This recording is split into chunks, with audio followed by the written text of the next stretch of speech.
شخص ایوب نام تھا، وہ صرف بیعت ہو کے مرید ہو کے واپس گئے ہندوستان۔ یہ 3 شخص جس کو خلافت ملی تھی، ان کا نام ہے سید داؤد رحمۃ اللہ علیہ، شاہ کمال الدین نقشبندی رحمۃ اللہ علیہ، شاہ شمس الدین رحمۃ اللہ علیہ۔ یہ 3 خانقاہ 250 سال سے چین میں موجود ہے آج تک۔ چین کے کمیونسٹ پارٹی اس وقت چین دنیا میں بہت پاورفل کنٹری ہے۔ آج ہم تمام موبائل یہاں رکھا ہوا 90% چین چائنا کا مینوفیکچر کیا ہوا ہے یہ سب سال۔ میرا چچا نقشبندی سلسلہ کے بہت بڑے مشائخ تھے، 12 سے 12.5 لاکھ مرید وہاں انہوں نے ہمیں تربیت دی۔ میرا تعلقات ہندوستان سے اس لیے ہے کہ میرے والد صاحب ہندوستان آئے، میرا ماں ہندوستان کی۔ میری تعلیم چائنا میں ہوئی، جب تمام تعلیم ختم ہو گیا، گریجویشن ہو گیا چائنیز زبان، تو میرا والد صاحب کہے کہ کیا بننا چاہتے ہو؟ Doctor, engineer. ہم نے کہا کہ ہمارے آب و اجداد کیا تھے، ہم اپنے دادا کے بارے میں زیادہ جانکاری نہیں تھا۔ بولے ہم سب نقشبندی سلسلہ کے تھے، ہمارے والد صاحب یعنی کہ میرا دادا شاہ کمال الدین نقشبندی رحمۃ اللہ علیہ، میرا والد صاحب کہے کہ وہ 3 کا تھے، اس کا والد صاحب 3 کا تھے۔ تو ہم نے کہا کہ اس خاندان سے ہم بلانگ کرتے ہیں تو پھر ہمیں دنیاوی تعلیم کیوں، دینی تعلیم کسی مدرسہ میں دینا چاہیے۔ تو بولا کہ آقا علیہ السلام کا ایک مشہور واقعات ہے، حدیث نہیں ہے، علم سیکھنا کے لیے اگر چین جانا پڑے، بس اس وجہ سے ہمارا تعلقات چین سے ہے، اور یہ آقا علیہ السلام کے زمانے میں بہت مشہور تھا، اس لیے ہم نے چین دیا۔ بہرحال تب میرا شوق اور ذوق امام ربانی مجدد افسانی رحمۃ اللہ علیہ کے سلسلہ نقشبندی مجددی کا بانی جو ہے امام ربانی مجدد افسانی رحمۃ اللہ، تو جس شخص کے بارے میں جانتا نہیں، ان کے مزار میں جا کر کس طرح تعظیم اور تقریم کیے میں نہیں جانتا، اس لیے میں نہیں جانتا۔ پہلے شخص کے بارے میں جان لی، پھر اس کے بعد تو میں اسٹڈی کرنے لگا، اردو پڑھنے لگا، پھر بہت جلدی پڑھا، کیونکہ بہت جب شوق ہوتا ہے کسی لینگویج کو سیکھنے کے لیے تب اللہ تعالیٰ کی مدد کرتا ہے۔ وہ دین کا معاملات تھا، تصوف کا معاملات تھا، تو بہت جلدی یہ مرحلہ ختم ہوا۔ پھر بہت سارے عرب ممالک میں گیا دیکھنے کے لیے، مصر، سودان، ایتھوپیا، جتنا عرب ملک تھے۔ پھر اس کے بعد سینٹرل ایشیا کیا، جتنا 1991 میں ازبیکستان، کرغزستان، سوویت یونین ٹوٹنے کے بعد اس حصہ میں مسلمان ہنٹی جاتا ہے، اب تو ترکی تک۔ اس کے بعد جب دینی تعلیم پورا مکمل ہو گئی، اب ذوق اور شوق و تصوف کیا ہے، اور تصوف سیکھنے کے لیے سب سے پہلے آپ کو 2 چیز چاہیے۔ ایک آپ کو کامل مشائخ، جس کو ہم پیر صاحب، آج یہاں ایک بہت بڑے پیر محبوب علی شاہ رحمۃ اللہ علیہ یہاں آج ہم لوگ کو حاضری کا نصیب ہوا۔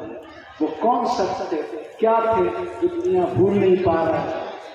وہ پوری زندگی تصوف کے بزرگ، جب تصوف کے بزرگ سلوکی راہ میں کمالات حاصل کر لیتے تو اللہ تعالیٰ ان کو اپنا دوست اور ولایت کی نعمت سے نواز۔ تو انہی کے ایک ذوق اور شوق اور ایک روحانی نسبت ہمیں یہاں کھینچی۔ میرا مادری زبان چائنیز ہے، اب چین کے بارے میں تھوڑا میں جانکاری دے دوں۔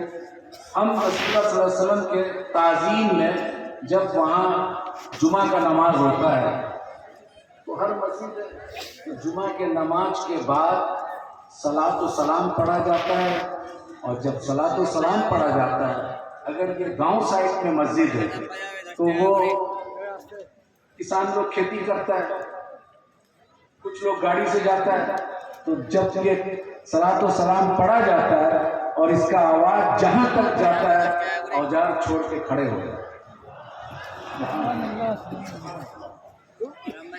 میں ایسا تعظیم دنیا کے کسی بھی مختلف علاقوں میں سفر کر حاصل کیا لیکن دیکھا نہیں، تو پھر میرا دل یہ اتنا چائنیز لوگ اتنا محبت اور اتنا تعظیم اور توقیر، تو وہ پتہ چلا اسٹڈی کر کے کہ یہ 3 خانقاہ جو بنائے تھے اسی کی کمالات تھے۔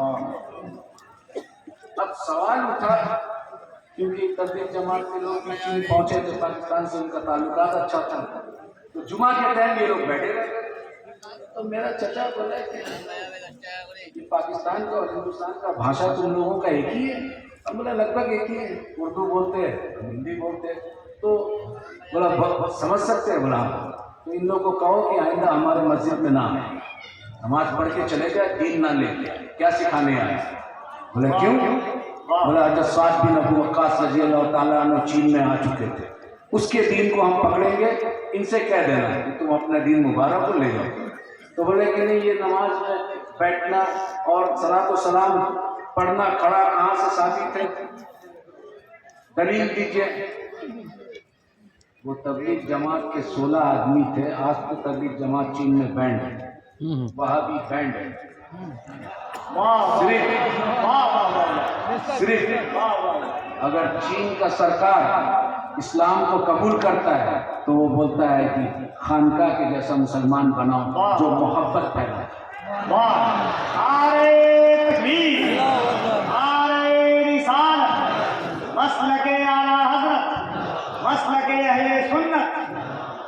اب سوال ہے،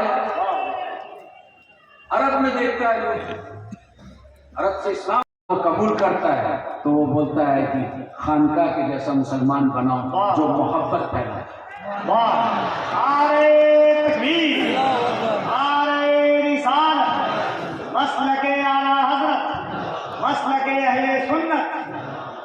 اب سوال ہے، عرب میں دیکھتا ہے لوگ، عرب سے اسلام آیا، صحابی عربی تھے، تابعین عربی تھے، تبع تابعین عربی تھے، آقا علیہ السلام عرب میں آئے، تو عرب میں خارجی بھی آیا، رافضی بھی آیا، متجلہ فرقہ جو ہے عرب میں آیا۔ یہ تمام شیعہ جو حضرات ہے، ہمارا کوئی بات نہیں ہے، ہمارا عقائد میں اختلاف ہے، لیکن یہ سب یہاں عرب میں آیا، ہندوستان میں نہیں آیا۔ تو سوال اٹھا، جب اسٹڈی کیا تو یہ لوگ زیادہ جو اہل سنت سے نکلے، مین اسٹریم میں اہل سنت ہے سواد آدم،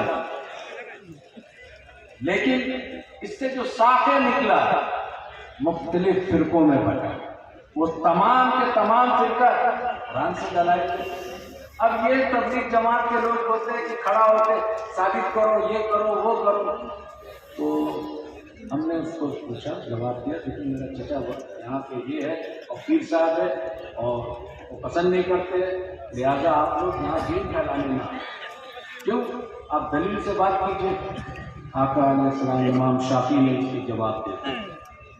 امام شافعی رحمۃ اللہ علیہ فرماتے ہیں کہ ہم بدعتی امتیوں سے حدیث لینا بند کرتے۔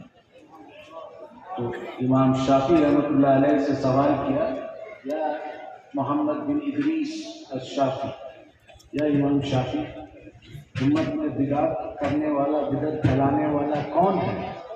بولتا ہے تمہیں معلوم نہیں؟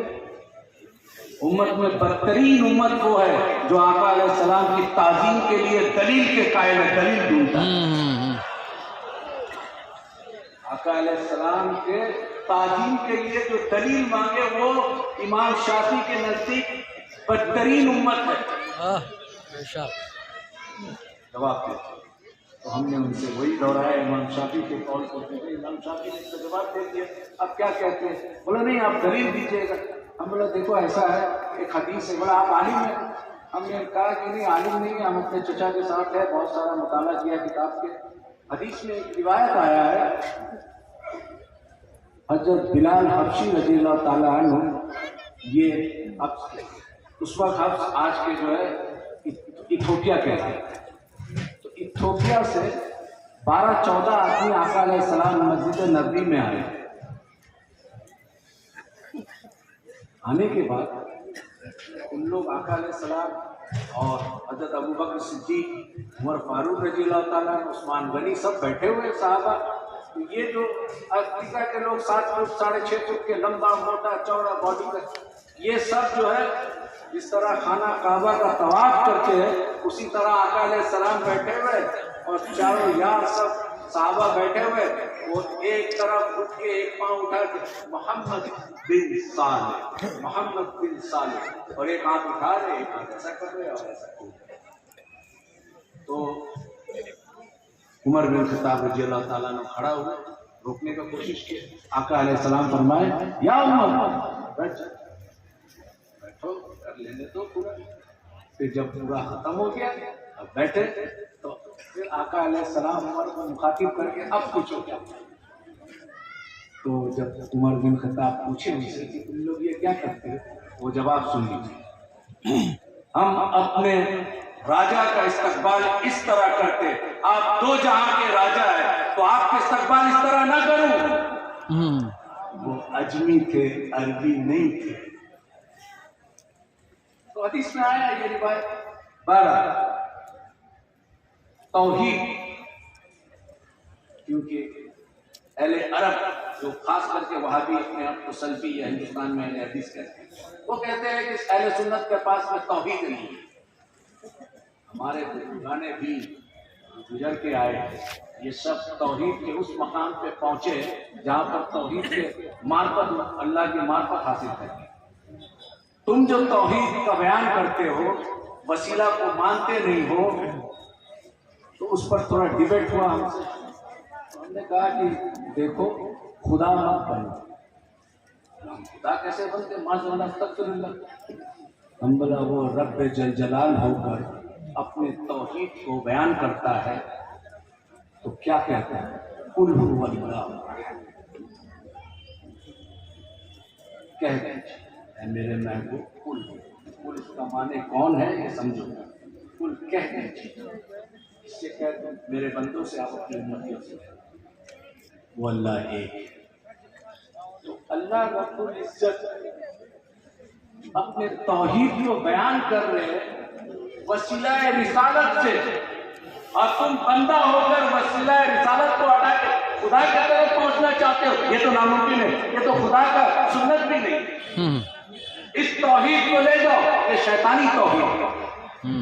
ہم اس توحید کو مانتے ہیں، اہل سنت والجماعت کے حضور غوث الاعظم رضی اللہ تعالیٰ عنہ کے توحید کو مانتے ہیں.